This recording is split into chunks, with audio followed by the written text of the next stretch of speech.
السلام عليكم ورحمة الله وبركاته. بسم الله إن الحمد لله نحمده ونستعينه ونستهديه ونسترشده ونعوذ بالله من شرور أنفسنا ومن سيئات أعمالنا. من يهدي الله فلا مضل له ومن يضلل فلا هادي له. أشهد أن لا إله إلا الله وحده لا شريك له وأشهد أن سيدنا ونبينا ومولانا محمدا عبده ورسوله وصفيه وخليله أرسله بالهدى ودين الحق ليظهره على الدين كله ولو كره المشركون ولو كره الكافرون. اللهم صل وسلم وكرم وعظم على سيدنا ومولانا محمد طب القلوب ودوائها وعافية الأبدان وشفائها ونور الأبصار وضيائها وقوت الأرواح وغذائها وعلى آله وصحبه. أما بعد.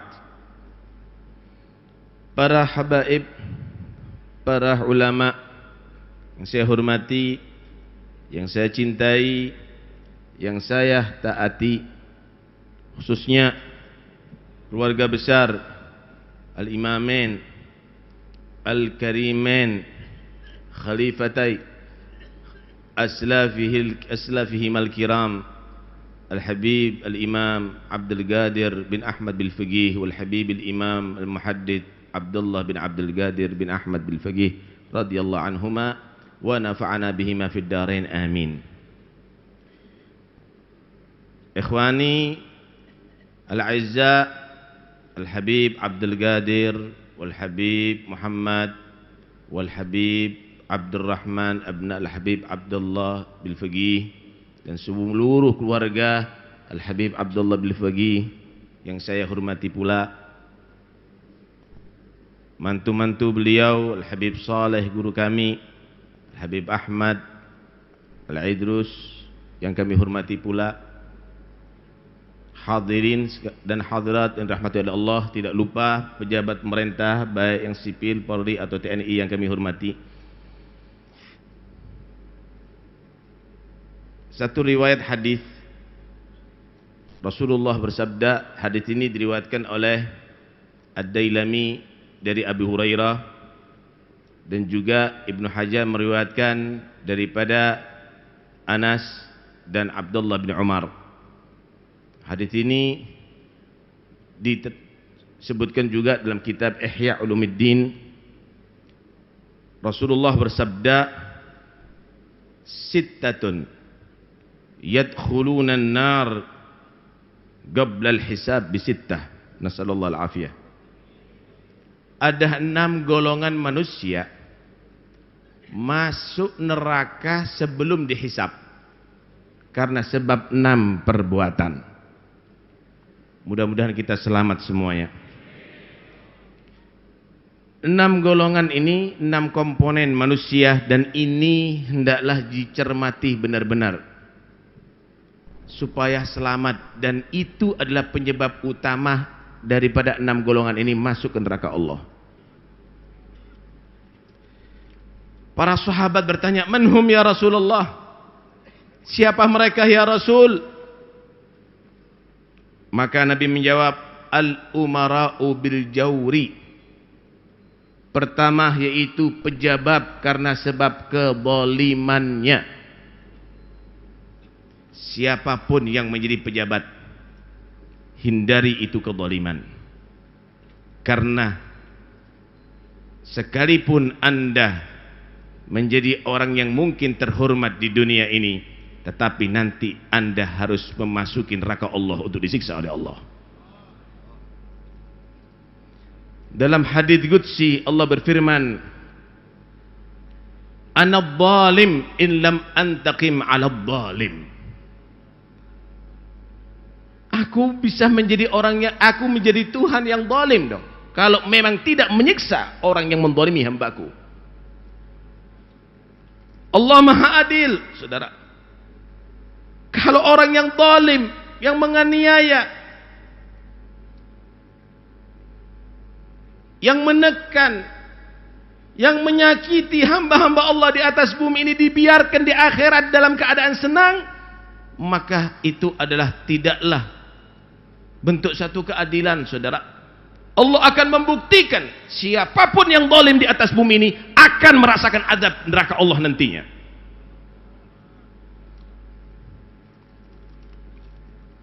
Nabi pernah menjadi satu gambaran bagaimana menjijikkan sekali orang yang zalim itu. Nabi menggambarkan begini, saudara.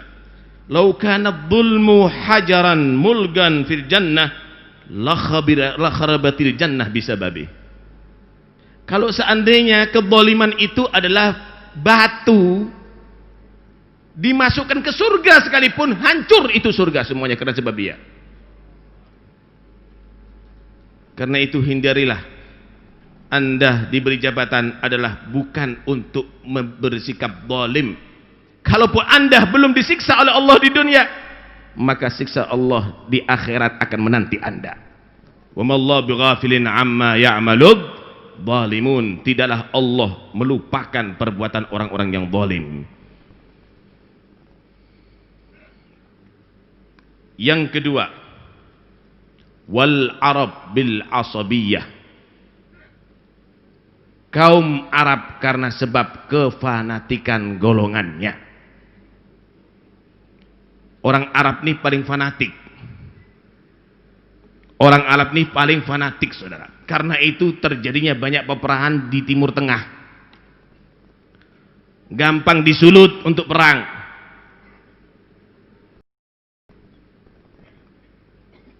Gosip aja dihembuskan, udah siap perang mereka.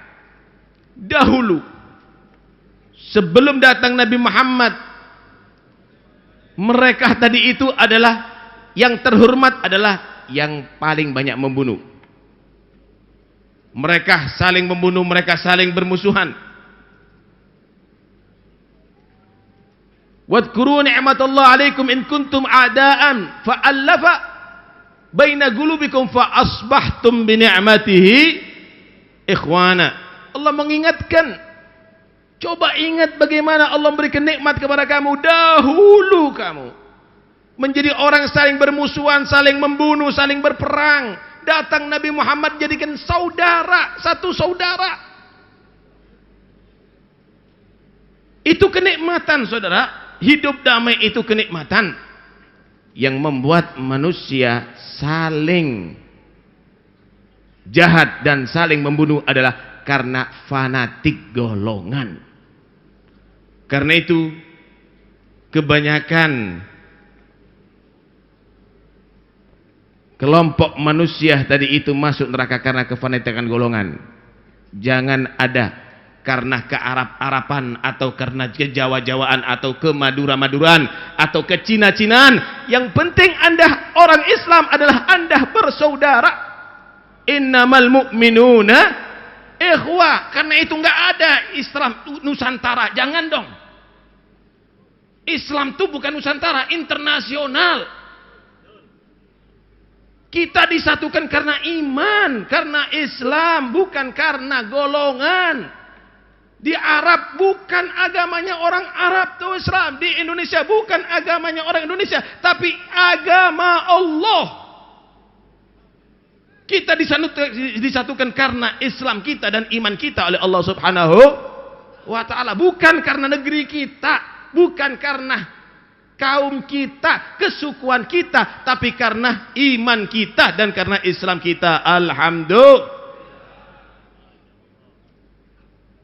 Ini yang kedua. Dan jangan sekali-kali Anda karena merasa Arab kemudian Anda meremehkan selain Arab. La. Jangan itu terjadi. La fadla li Arabi ala ajami wala li abyad ala aswad.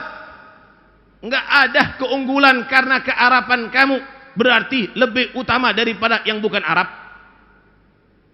Enggak ada keunggulan karena warna kulit kamu yang putih berarti lebih utama daripada yang hitam. Keunggulan kamu adalah karena takwanya kamu kepada Allah Subhanahu wa ta'ala. Inna akramakum indallahi atqakum. Yang paling mulia di antara kalian di sisi Allah adalah yang paling bertakwa kepada Allah Subhanahu wa taala. Yang ketiga, waddahagin bitak,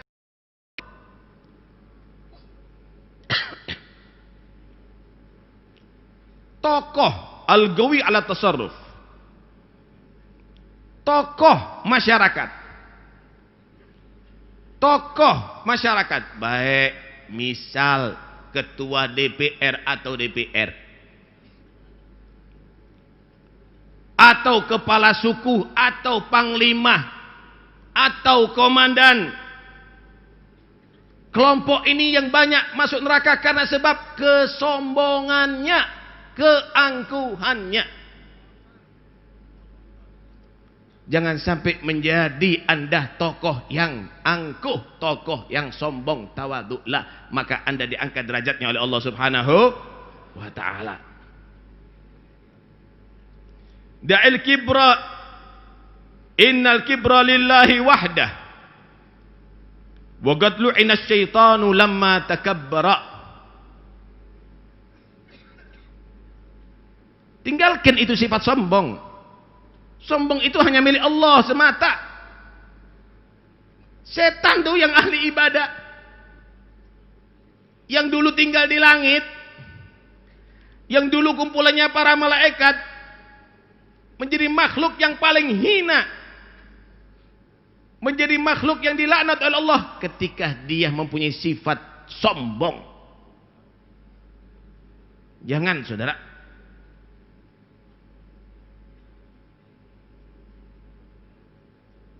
Waman anta ya miskin, waman anta ya miskin hatta tunazi al-malika rida al-kibriyai wa tafkhara. Siapa kamu? Tidakkah kamu melihat diri kamu itu adalah orang yang hina sebenarnya? Kok berani-beraninya kamu bisa bersifat seperti sifat Tuhan, menjadi orang yang sombong? Tanyakan tuh kepada mereka semuanya yang sombong-sombong. Satu saat kalau kamu kena stroke, mau sombong apa kamu? Satu saat kalau kamu kena kanker, mau sombong apa kamu? Kalau satu saat kalau kena kamu tumor otak, mau sombong apa kamu? Hati-hati. Namrud begitu angkuhnya dan sombongnya, ternyata dia mati hanya karena nyamuk.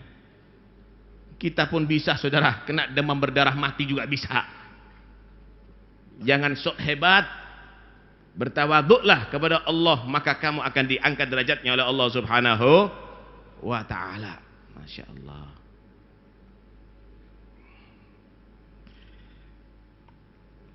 Wat-tujjar bil khiyanah.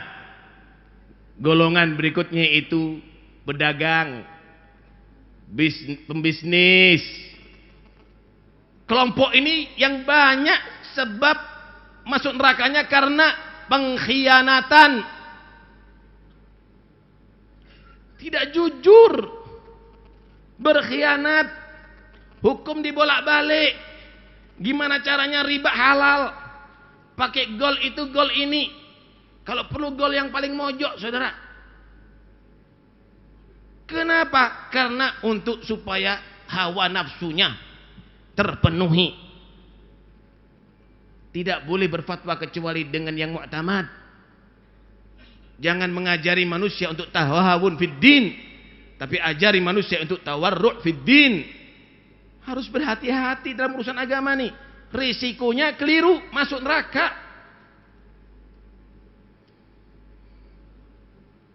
Ketika menjadi pembisnis, tetapi dia jujur, dia amanat, maka ini derajatnya sangat tinggi. Nabi bersabda, at-tajirus sadugul aminul mu'min yuhsyaru ma'as syuhada yaumal qiyamah. Ternyata bisnismen itu bisa digolongkan dengan orang mati syahid nanti di hari kiamat. Nggak tunggu bawa senjata mati syahid, di pasar bisa kok. Anda menjadi pembisnis bisa, Asal kamu menjadi bisnismen muslim yang jujur, yang amanat. Nanti di hari kiamat dikumpulkan bersama orang-orang yang mati syahid di hari kiamat, bersama Sayyidina Hamzah, bersama orang-orang yang hebat itu semuanya. Pernah Sayyidina Ibrahim bin Adham radhiyallahu anhu ditanya, su'ila Ibrahim bin Adham anit tajiris saduq ahwa ahabbu ilaika amil mutafarrigh lil ibadah.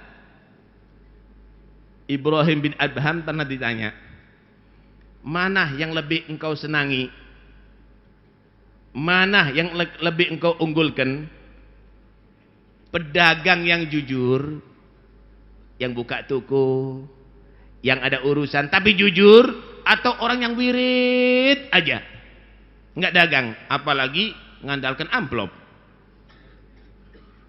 Mana yang lebih kamu cintai, yang mana lebih kamu senangi?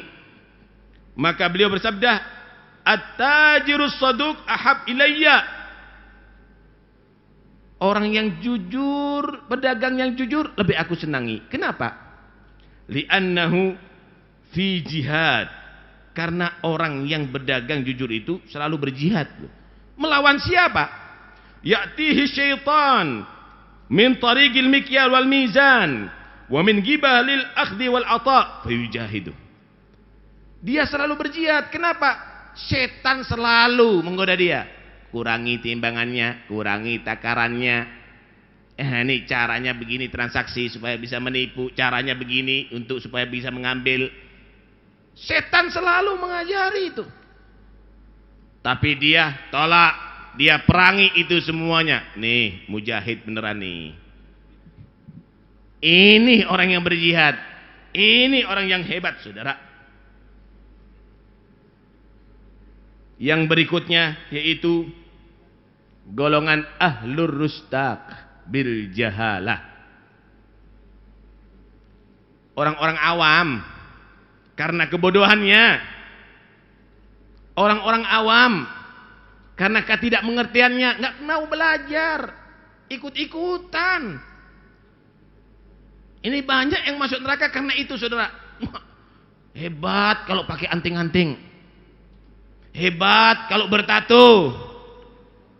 Hebat kalau tidak puasa Ramadan. Hebat kalau menjadi geng motor. Hebat kalau menjadi preman. Hebat kalau menjadi pang. Hebat kalau kalau mabuk di tengah jalan. Hebat. Ini karena kebodohan kan? Karena nggak mengerti akhlakul karimah kan? Ini yang banyak masuk neraka daripada orang awam. Karena itu orang awam yang harus rutin hadir pengajian. Orang awam yang harus rutin sholat berjamaah. Orang awam harus rutin mendengarkan nasihat. Kenapa? Itu yang hadir majelis seperti begini. Ini cara penyelamatan. Ini cara penyelamatan. Karena itu pemerintah harus mendukung majelis seperti begini.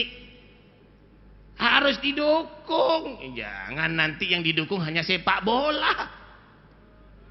Masya Allah, dibiayai itu sepak bola miliar-miliar uang duit rakyat. Padahal puluhan ribu orang nggak sholat. Nggak sholat, hanya sekedar dihibur dengan sepak bola, dengan miliar ruwat uangnya rakyat lagi. Ya, tanggung jawab teh ente yang saya izin tuh. Tanggung jawab yang mengeluarkan duit tuh. Kalau saya pribadi nggak halal duitnya. Kalau kamu buat untuk membuat rakyat Indonesia berakhlakul karimah, itu tujuan kita. Bukan pinter sepak bola nggak sholat. Bukan Anda mempunyai kesebelasan yang hebat, tapi akhlaknya amburadul. Tuh lihat bagaimana pakaiannya, tuh lihat bagaimana perbuatannya, membuat macet ada di jalan. Atur dong, atur waktu yang sekiranya mereka tetap tidak maksiat kepada Allah, meninggalkan sholat tuh kata bagaimana hadis tadi itu bisa kafir terang-terangan menurut Imam Ahmad, Imam Sufyan Tsauri murtad walaupun itu dengan malas sholat, tinggalkan sholat itu bisa murtad menurut sebagian imam. Hati-hati, jangan dibuat main-main. Ini Murtad masal nantinya nih. Jangan begitu.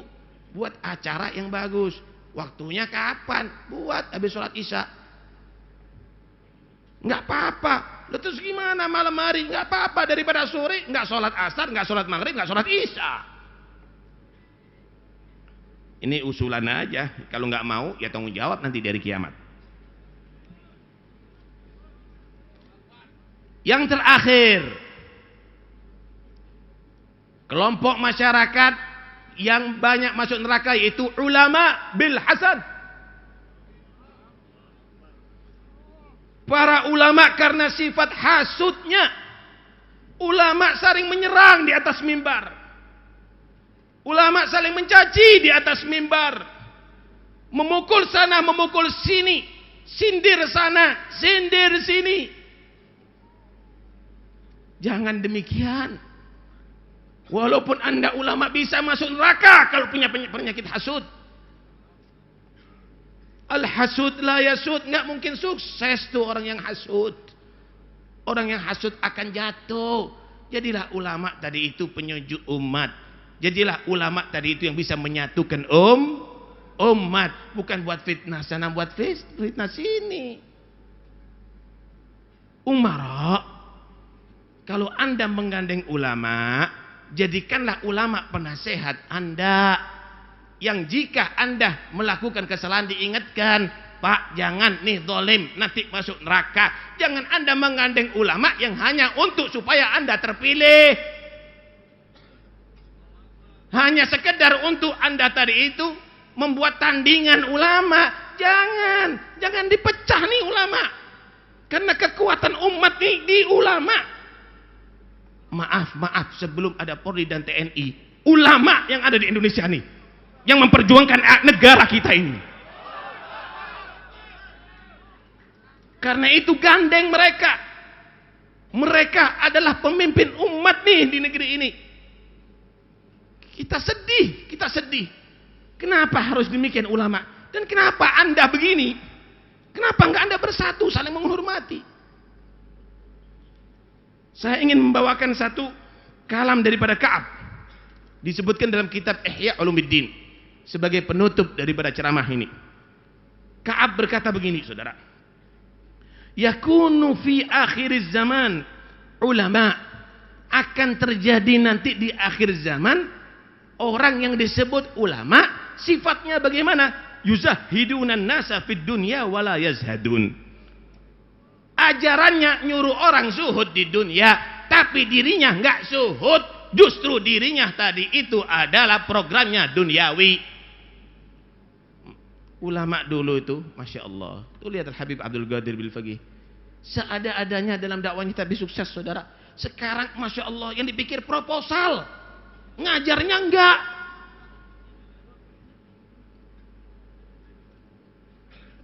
Ulama di akhir zaman, kata Ka'ab, mereka ngajarkan zuhud kepada manusia, tapi dirinya enggak zuhud. Dirinya terkuasai dengan duniawi. Wa yukhawwifuna an-nasa wa la yakhafun. Ngajari orang untuk takut, wara. Tapi dirinya berani. Berani, saudara. Kadang-kadang Masya Allah, muridnya sendiri ditiduri. Jangan kita pejam mata. Terjadi, saudara, terjadi. Ini ulama seperti lilin. Ma huwa illa dubalatun wugidat linnasi wa hiya tahtarigu. Ini sama dengan sumbu. Kalau dihidupkan menerangi orang sekitarnya, tapi dirinya harus terbakar, hangus. Jangan-jangan muridnya masuk surga, gurunya ada di neraka. Na'udzubillah min dzalik. Ulama di akhir zaman ini yanhauna an ghasyanil wulah wa ya'tunahum. Orang diajari jangan deket-deket ya sama pejabat, tapi dirinya i'tikaf.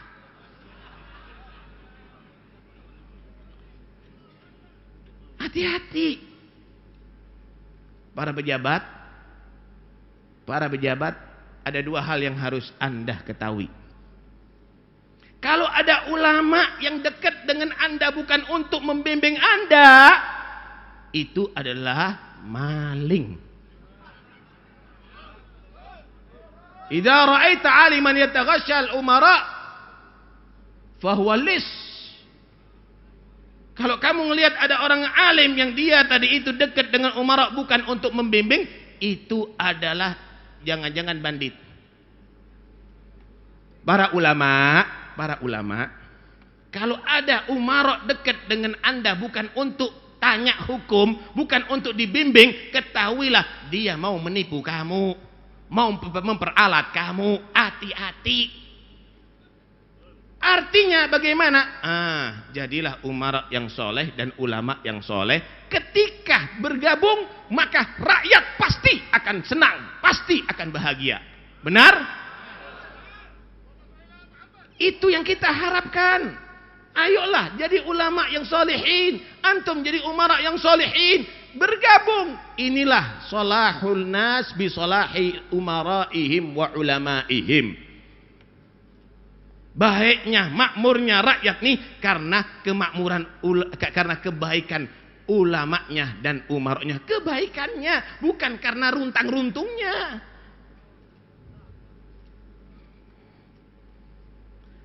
Kemudian bagaimana ulama akhir zaman? Wa yu'thiruna dunya 'alal akhirah.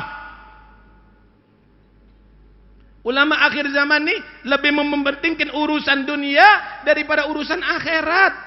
Kadang-kadang ninggalkan sholat. Berani kadang-kadang joget juga. Kenapa? Karena dapat duit. Ini enggak, jangan tutup mata dong. Berikutnya, yakuluna bi alsinatihim wa yagrubuna al-aghniya dunal fuqara. Mereka dekat dengan orang-orang kaya aja, ninggalkan orang-orang fakir. Mitranya orang-orang kaya, punya pabrik sana pabrik sini, orang fakir udah salamannya nggak dilihat. Tapi orang dulu tidak. Nabi itu lihat bagaimana? Kalau udah yang ngundang orang fakir lebih dipentingkan daripada segala-galanya. Di Indonesia ini yang mayoritas kaya atau melarat sih? Banyak yang melarat kan? Yang jadi umara karena dipilih orang kaya atau melarat sih? Yang hadir pengajian orang kaya atau melarat sih? Karena itu cintai orang yang melarat. Karena Nabi cinta kepada mereka. Terakhir, wa yatagharuna 'al ilmi kama tataghayaru nisa 'ala rijal. Yaghdabu ahaduhum 'ala jalisihi idza jalasa ghairahu. Ulama akhir zaman nih punya kecemburuan seperti perempuan. Perempuan tuh kalau di madu punya istri dua, itu pasti kalau yang didatangi, kalau datang kepada istri yang pertama, yang kedua cemburu. Kalau datang kepada istri yang kedua, yang pertama cemburu. Ulama juga begitu. Kalau muridnya belajar dari sana, belajar dari sini, cemburu. Muridnya kadang-kadang wasihati, awas kamu ke hadir pengajian sana ya. Ini suruh pakai benges, ustadz model begini nih. Suruh pakai kerudung. Kenapa? Kamu wataknya seperti perempuan yang lagi di madu. Marah kepada muridnya, marah kepada orang dekatnya kalau hadir ada di majelis yang lainnya. Madam ahlus sunnah wal jamaah, semenjak orang itu ahlus sunnah wal jamaah bukan mubtadi, nggak apa-apa, saling mendukung. Kalau ulama itu sifatnya begitu, saudara, ulaikal jabbaruna a'daur rahman. Mereka itu bukan ulama warasatul anbiya, tapi mereka adalah orang-orang yang biadab. Mereka adalah musuh Allah, kata Ka'ab. Mudah-mudahan kita selamat. Contoh adalah Al-Habib Abdul Qadir dan Habib Abdullah. Mudah-mudahan kita bisa meniru.